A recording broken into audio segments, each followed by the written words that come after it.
La France offre au monde une image impeccable. Haute couture, musées bondés, cafés intemporels et capitale qui lance les tendances. Cette carte postale cohabite cependant avec un quotidien de plus en plus contraint.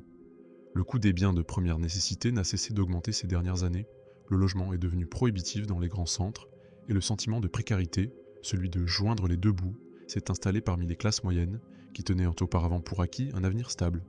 Même avec une inflation générale qui devrait se modérer en 2025 pour avoisiner les 1%, l'érosion accumulée au cours des derniers cycles et le fardeau fixe du logement et des services continuent de peser sur le porte-monnaie. C'est le contraste fondateur de cette partie. Glamour exportable et facture des ménages toujours plus élevées. Mais comment tout cela est-il arrivé? Voici, partie 1. La carte postale déchirée, du mythe français à la crise quotidienne. Commençons par le logement, véritable impôt silencieux de la vie urbaine française.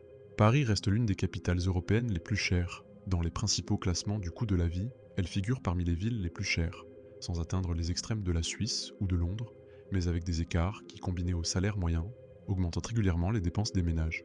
En 2024 à 2025, les comparaisons de Mercer et d'autres indices placent Paris parmi les villes les plus chères d'Europe pour les expatriés et les résidents. Un diagnostic cohérent avec les prix de l'immobilier. Malgré le ralentissement observé en 2023 à 2024, le mètre carré parisien reste dans le haut de la fourchette européenne. Des estimations récentes situant le prix moyen d'un appartement entre 9 800 et 10 400 euros par mètre carré à la mi-2025, avec des variations importantes selon les arrondissements et les typologies, et des fourchettes typiques entre 9 200 et 15 300 euros par mètre carré en 2024. Cela signifie qu'un appartement de 50 mètres carrés, modeste au regard des normes internationales, est facilement évalué à plus d'un demi-million d'euros. La conséquence évidente est le déplacement résidentiel. Les jeunes et les ménages hauts revenus moyens sont poussés vers des banlieues plus éloignées, sacrifiant leur temps au transport et à la qualité de vie. Si l'achat est difficile, la location n'est pas une solution de repli. Le marché locatif connaît des tensions structurelles, offre limitée, forte demande et paradoxe d'une ville qui limite les loyers sans alléger le fardeau des loyers. En 2025, le loyer moyen d'un studio atteindra environ 1 000 euros par mois, et celui d'un 2 pièces dépassera en moyenne 2 300 euros, avec des surcoûts de 25 à 40% dans les quartiers les plus centraux. Le taux de charge a dépassé 30% des revenus, atteignant en moyenne plus de 36% dans la capitale, dépassant ainsi les références européennes comme Vienne ou Bruxelles. Le fait qu'une famille de la classe moyenne consacre entre un tiers et près des 2/5 de ses revenus au logement laisse peu de place à l'énergie, à l'alimentation, au transport et à la garde des enfants. Les politiques d'encadrement des loyers ont agi comme un frein, mais loin d'inverser le problème sous-jacent. Un parc immobilier sous tension, avec des barrières à l'entrée et une mobilité rigide. L'évaluation du dispositif parisien, après 6 ans de mise en œuvre, met en évidence des effets limités et hétérogènes selon les segments, utiles pour limiter les excès dans les nouveaux contrats, mais insuffisants pour démocratiser l'accès aux quartiers recherchés ou pour dynamiser l'offre. Résultat, le pas de deux entre réglementation et marché se poursuit, tandis que les locataires en supportent le coût. Cette pression sur le logement se reflète dans la structure d'occupation. La France est historiquement un pays où environ 6 ménages sur 10 sont propriétaires de leur logement. Mais les progrès stagnent et, au cours de la dernière décennie, les indicateurs indiquent une légère baisse. En 2023 à 2024, le pourcentage de propriétaires de résidences principales s'élevait à environ 57%, ce qui indique que l'accès au logement devient plus difficile, notamment pour les moins de 35 ans. Le contexte démographique et le marché sont clairs. Le seuil d'entrée a été relevé et une part croissante de la population est prisonnière du statut de locataire permanent. L'autre volet de la vie quotidienne concerne les prix récurrents, énergie, alimentation et services. Après le pic de 2022 à 2023, l'inflation globale s'est modérée, mais sa composition est importante. L'alimentation reste supérieure à son niveau d'avant-crise, et les services, de la restauration aux soins, évoluent à des rythmes qui, bien que plus faibles, continuent de peser sur le budget mensuel. L'énergie, électricité et gaz, a connu une correction annuelle, mais la facture n'est pas revenue à son niveau d'avant pour une part importante des ménages, notamment ceux dont le logement est mal isolé, ou dont les contrats sont moins compétitifs. En 2025, le taux annuel harmonisé sera d'environ 0,8 à 1,0%, tandis que le secteur alimentaire continuera de croître d'environ 1,6% en glissement annuel pendant l'été. La stabilité macroéconomique ne se traduit pas toujours par un soulagement microéconomique lorsque le point de départ est élevé. Cette pression budgétaire affecte inévitablement les indicateurs sociaux. Le seuil de pauvreté monétaire, fixé à 60% du revenu médian, a été dépassé en termes de population touchée, et 2023 a marqué un pic de 3 décennies, avec environ 9,8 millions de personnes en dessous de ce seuil. 15,4%. Derrière ce chiffre se cachent des réalités diverses. Des familles monoparentales aux loyers élevés, des jeunes en CDD, des retraités aux pensions modestes dans des villes chères, et des travailleurs qui, malgré leur emploi, ne parviennent pas à couvrir l'intégralité de leurs dépenses fixes. L'image de la prospérité est ici brisée en chiffres. La géographie urbaine a également changé. Les quartiers autrefois mixtes, avec commerce de proximité et équilibre social, sont devenus des jungles de béton, où les prix chutent, la densité s'intensifie, et la cohabitation devient difficile. La gentrification, loin d'être une étiquette idéologique, fonctionne comme un mécanisme économique. Elle renouvelle et augmente simultanément les prix.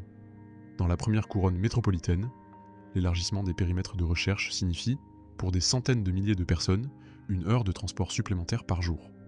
La qualité de vie, cet intangible qui nourrit l'image de marque française, se dégrade lorsque la journée est partagée entre travail, trajet domicile-travail et facture. Il est intéressant de replacer Paris dans un contexte européen.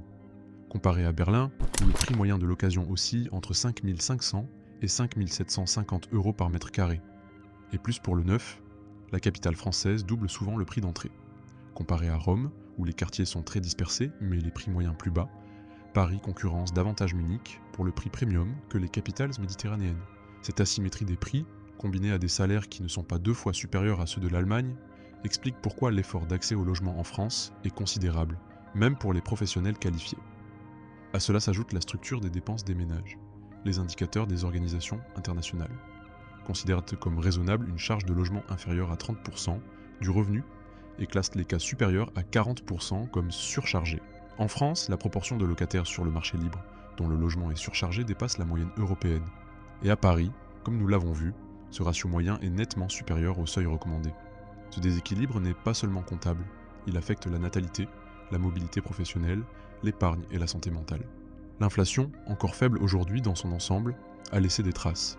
La combinaison d'une alimentation toujours plus chère, de services indexés à la hausse et de dépenses incompréhensibles, logement, énergie, transport, a alimenté le sentiment d'une baisse du niveau de vie entre 2022 et 2024. En 2025, l'INSEE constate une stabilisation avec des signes de légère reprise du pouvoir d'achat. Mais la consommation privée reste timide. Les ménages privilégient l'épargne de précaution face à un marché du travail qui peine à décoller et à un horizon budgétaire incertain. En bref, le quotidien reste rythmé par des choix défensifs. Réduction des loisirs, report d'achat à long terme, renoncement à un déménagement ou à une résidence secondaire. Le résultat social est un paysage dual. D'un côté, les secteurs qui soutiennent l'image du pays, l'aéronautique, le tourisme culturel, la gastronomie, lui apportent oxygène et prestige à l'exportation.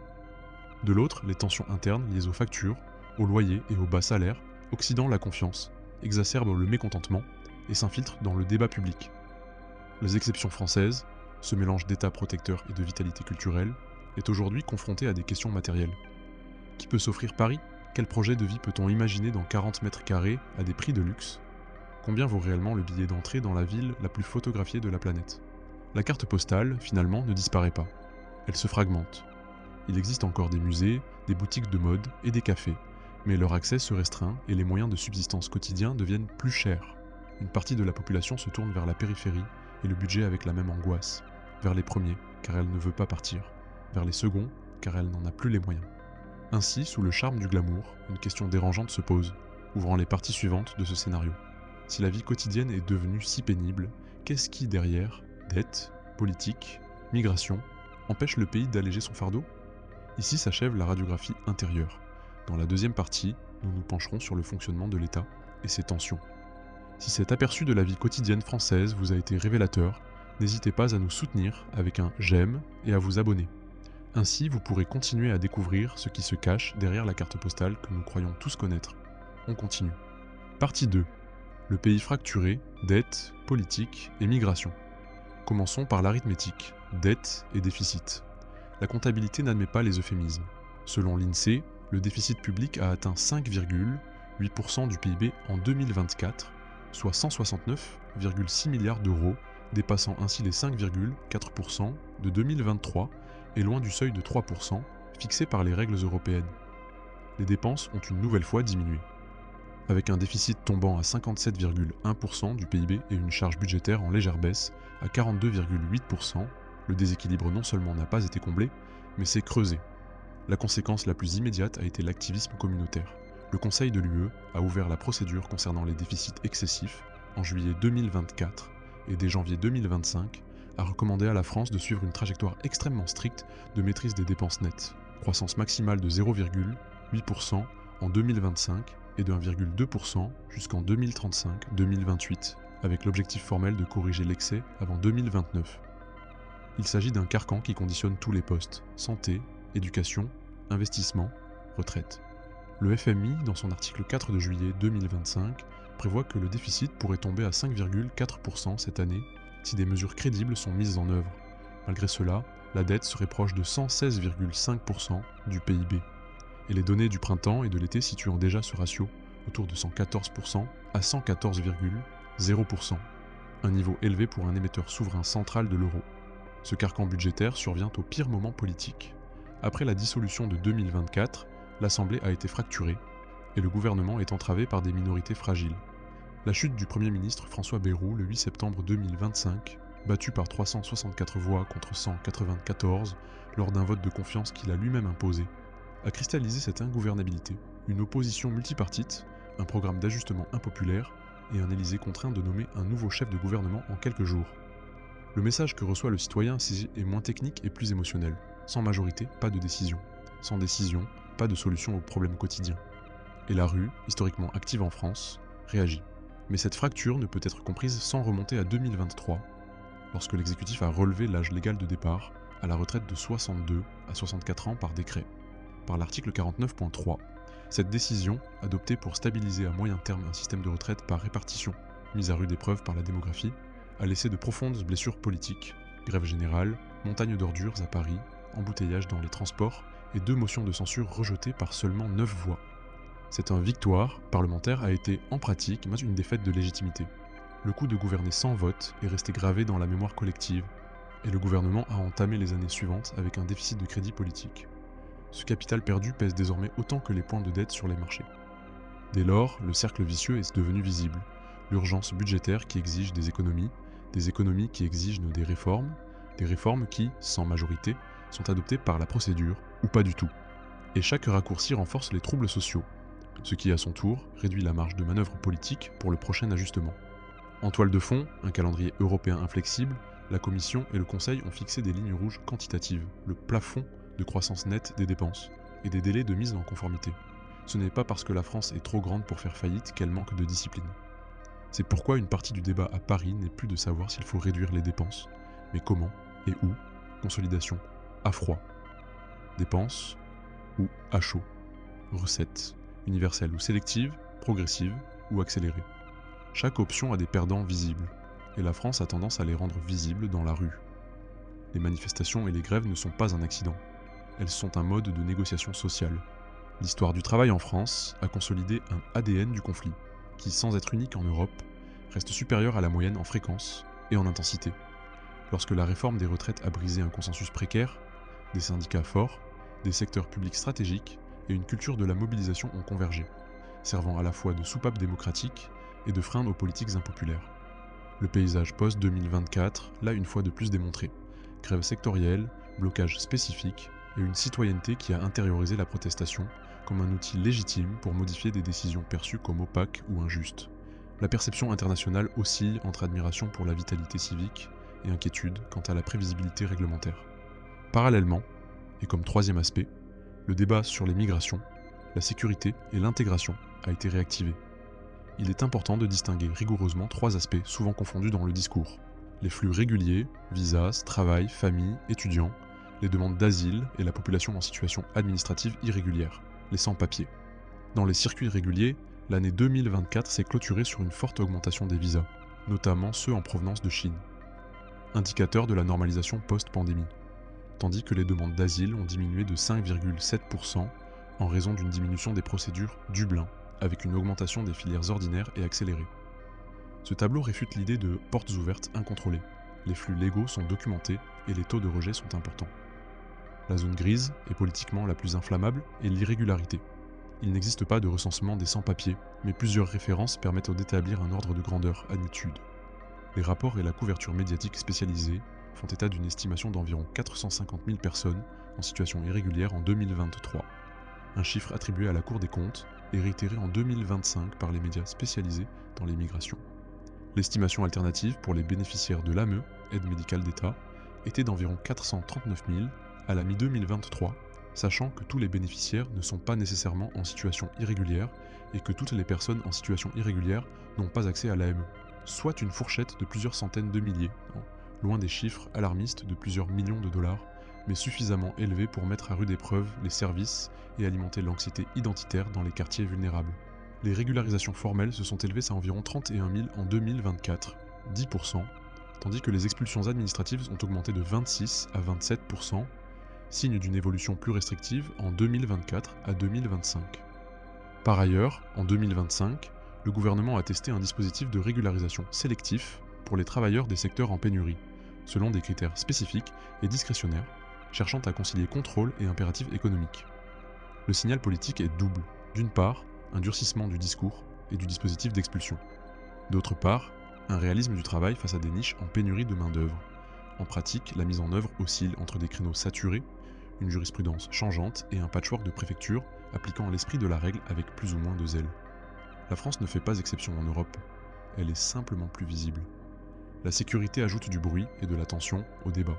Le pays n'a pas subi d'attentats de l'ampleur de ceux de 2015 à 2016 ces derniers mois, mais le souvenir du terrorisme reste vivace, suite à des épisodes tels que l'assassinat du professeur à Arras, 2023, ou des attentats isolés à Paris, et alimente le débat migratoire.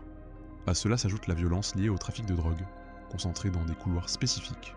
Marseille, de par son statut portuaire et sa géographie sociale, est devenue emblématique de cette tendance. 2023, ça a enregistré un record de 49 homicides liés à des règlements de compte dans l'écosystème de la drogue, avec des victimes et des agresseurs de plus en plus jeunes. Et malgré une baisse relative en 2024, le nombre de morts maintient la ville en alerte. Les médias ont qualifié la situation de narco-homicide, et la police attribue une grande partie des crimes à la querelle entre des clans tels que la DZ Mafia et Yoda. Cette chronique ne décrit pas la France dans son ensemble, ce serait injuste, mais plutôt des enclaves, où l'État-providence est remplacé par des économies illicites et des codes violents. À l'intersection de l'anxiété budgétaire, du blocage parlementaire et de la pression sociale, la figure de Macron apparaît comme la cheville ouvrière et la cible. La promesse de modernisation, flexibiliser l'économie, attirer les investissements, numériser l'État, s'est heurté au coût politique des réformes et à une arithmétique parlementaire de plus en plus hostile. La séquence 2024 à 2025 l'illustre. Des élections législatives qui ne parviennent pas à dégager de majorité, des nominations de premiers ministres éphémères, des budgets bloqués, et un pays qui guette avec anxiété ses dégradations de notation, sa prime de risque et ses marges de manœuvre à Bruxelles. À cela s'ajoute la perception d'un hyper-présidentialisme, qui dans un contexte de lassitude sociale, est interprété comme de la surdité, plutôt que comme du leadership. La critique, légitime en démocratie, est que l'exécutif a confondu la nécessité des réformes avec l'opportunité politique de les promouvoir. Et lorsque la nécessité précède l'opportunité, les résistances sociales se multiplient. La France est-elle un pays ingouvernable ? La question est tentante, mais elle se simplifie. Ce que nous constatons est davantage un problème de méthode que de capacité. Une économie dotée d'atouts puissants, une industrie aéronautique et de luxe, un tourisme de premier plan, une base scientifique solide, et prisonnière d'un cadre budgétaire exigeant et d'une politique de bloc qui pénalise le compromis. Lorsque le centre ne parvient pas à s'entendre avec la droite ou la gauche, le pendule oscille. Et le blocus ne réduit pas la dette, il ne fait que la rendre plus coûteuse à gérer. C'est pourquoi le dilemme à court terme est quasi chirurgical. Où s'ajuster sans nuire à la demande naissante ? Comment protéger les plus vulnérables sans alimenter les rigidités ? Combien augmenter les impôts sans décourager l'investissement ? Quelles dépenses réduire sans éroder davantage la légitimité ? Des solutions techniques existent, mais elles nécessitent des accords politiques qui font actuellement défaut. La migration, quant à elle, exige un débat plus approfondi. Les chiffres, qui ne nient pas la pression, mais la limitent, devraient apaiser le débat et ouvrir la voie à des politiques fondées sur des données probantes, intégration accélérée pour ceux qui arrivent par les voies régulières, des voies claires pour une régularisation ciblée en cas de forte présence et d'emploi, une efficacité dans l'exécution des OQTF, ordonnances de sortie, actuellement très faible, et surtout un investissement important dans les quartiers où l'État intervient tardivement ou seulement sous forme de contrôle.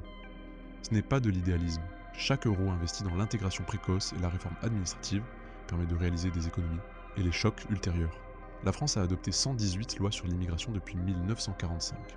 Peut-être n'a-t-elle pas besoin de la 119e, mais plutôt d'une meilleure mise en œuvre de l'existant. Rien de tout cela ne relativise le malaise.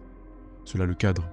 Ce pays, modèle d'égalité et de solidarité, sans son contrat social s'effilocher.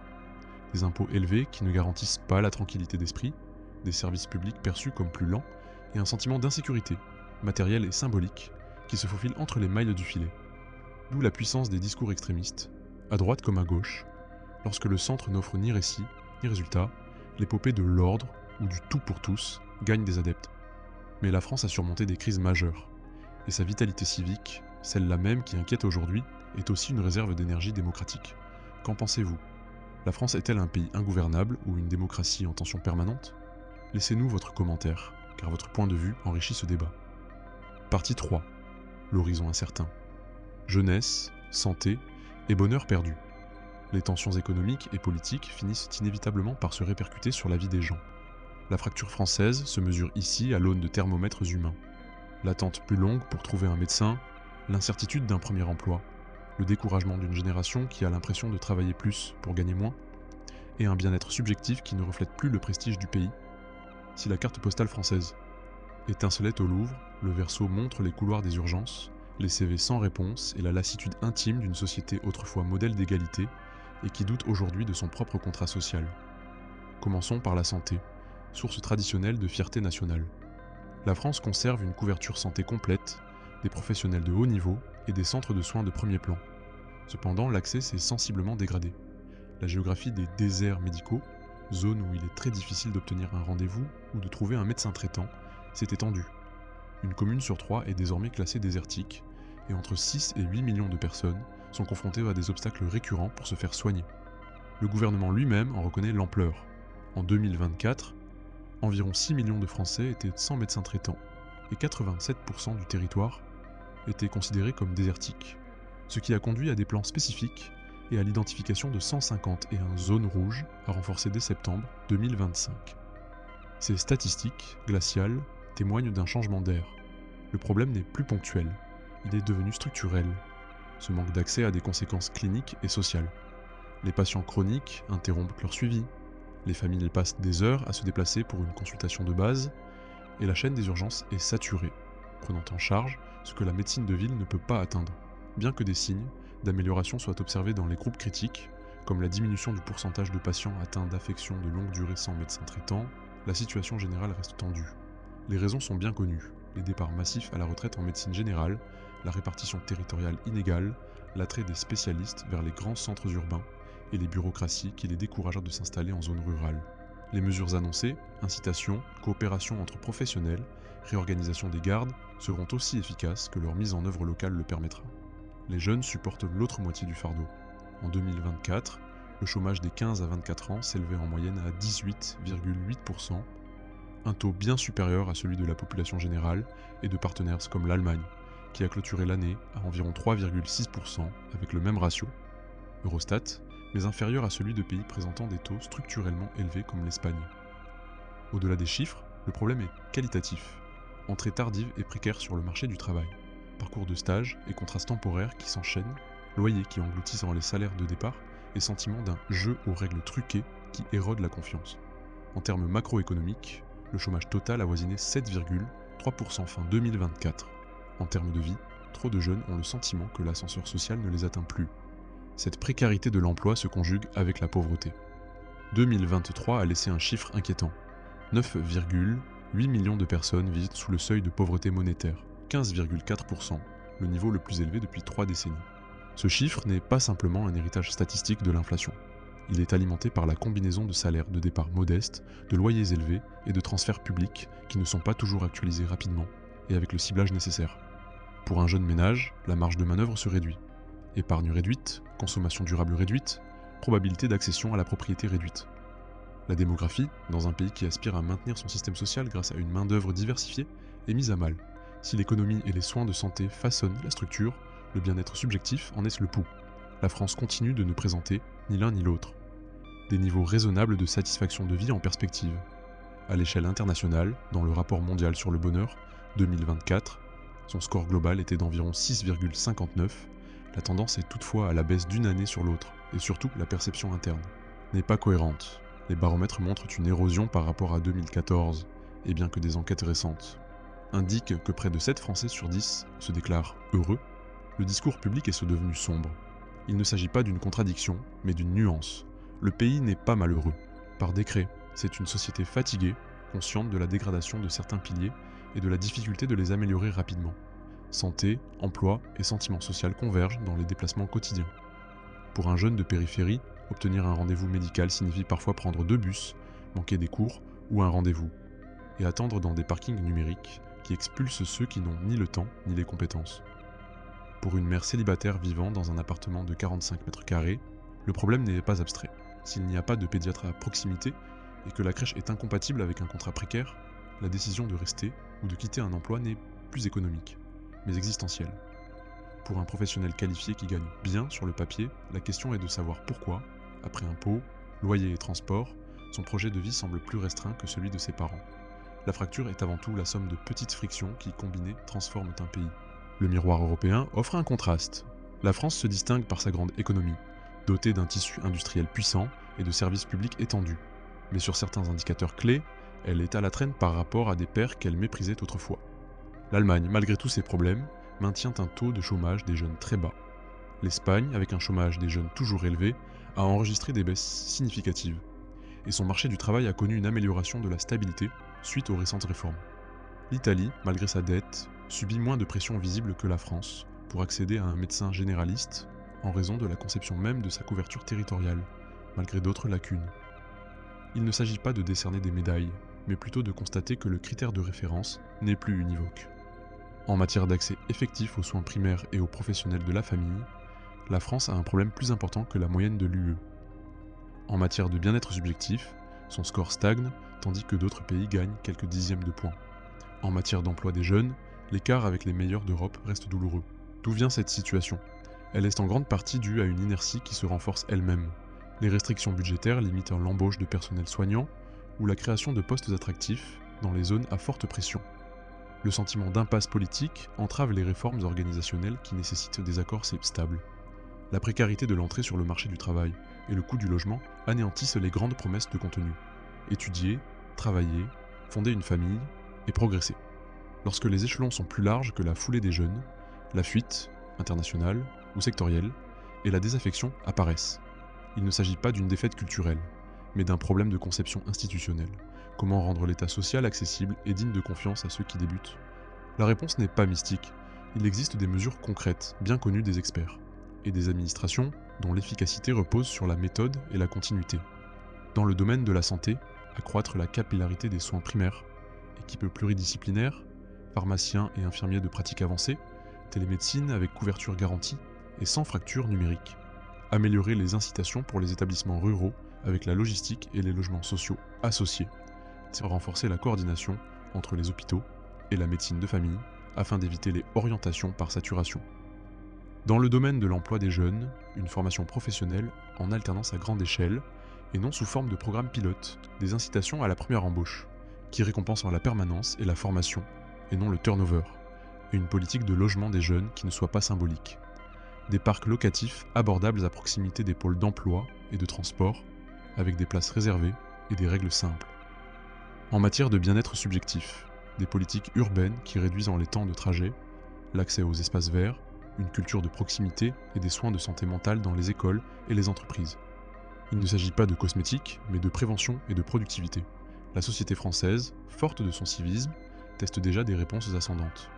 Des réseaux municipaux qui envoient dans des médecins itinérants dans les zones désertiques, des centres de santé qui mutualisent les ressources, des municipalités qui développent des logements pour étudiants et jeunes travailleurs, des associations qui soutiennent les migrants et les réfugiés par des voies légales afin de prévenir la chronicité du travail irrégulier et les tensions sociales qui en découlent. Ces initiatives fonctionnent lorsque les autorités centrales cessent de changer de cap tous les 6 mois et soutiennent, par des financements et une sécurité juridique, ce qui produit des résultats sur le terrain. La composante symbolique demeure, et elle n'est pas négligeable. La France a besoin de recomposer un récit crédible de l'avenir, alliant effort et récompense. La méritocratie n'est pas qu'un mot dans les manuels scolaires. Elle se confirme par le premier salaire qui nous permet de vivre sans anxiété, par le premier rendez-vous médical qui arrive à l'heure, par la première maison qui n'oblige pas 2 générations à s'endetter. Si la carte postale, fondatrice du pays, promettait beauté et civilité, sa mise à jour devrait promettre prévisibilité et dignité au quotidien. La carte postale française peut s'effacer ou être réinventée. La décision appartient toujours à ceux qui habitent au pambi de ce pays. La question est, assisterons-nous à une renaissance ou à la chronique d'un déclin annoncé? Restez avec nous, car la réponse reste à écrire.